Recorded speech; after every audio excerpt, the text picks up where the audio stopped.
عن عائشة رضي الله تعالى عنها قالت قال رسول الله صلى الله عليه وسلم تحروا ليلة القدر في الوتر من العشر الأواخر من رمضان۔ حضرت عائشہ رضی اللہ تعالیٰ عنہ نبی اکرم صلی اللہ علیہ وسلم سے نقل فرماتی ہیں کہ لیلۃ القدر کو رمضان کے آخر عشرے کی طاق راتوں میں تلاش کیا کرو۔ جمہور علماء کے نزدیک اخیر عشرہ 21ویں رات سے شروع ہوتا ہے، چاہے مہینہ 29 کا ہو یا 30 کا۔ اس حساب سے حدیث بالا کے مطابق شب قدر کی تلاش 21، 23، 25، 27، 29 راتوں میں کرنا چاہیے۔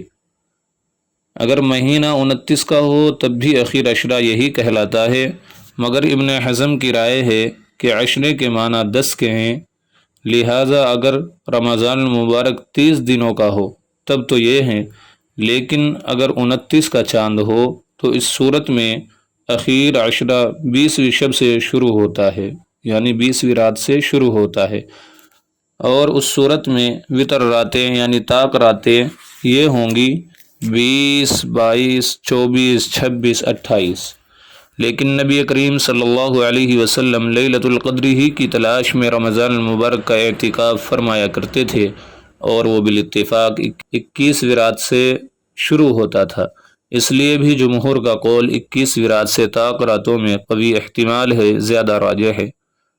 اگرچہ احتمال اور راتوں میں بھی ہے، اور دونوں قولوں پر تلاش جب ہی ممکن ہے کہ 20ویں شب سے لے کر عید کی رات تک ہر رات میں جاگتا رہے اور شب قدر کی فکر میں لگا رہے۔ 10-11 راتیں کوئی ایسی اہم یا مشکل چیز نہیں جن کو جاگ کر گزار دینا اس شخص کے لیے کچھ مشکل ہو جو ثواب کی امید رکھتا ہو۔ اللہ عمل کی توفیق عطا فرمائے۔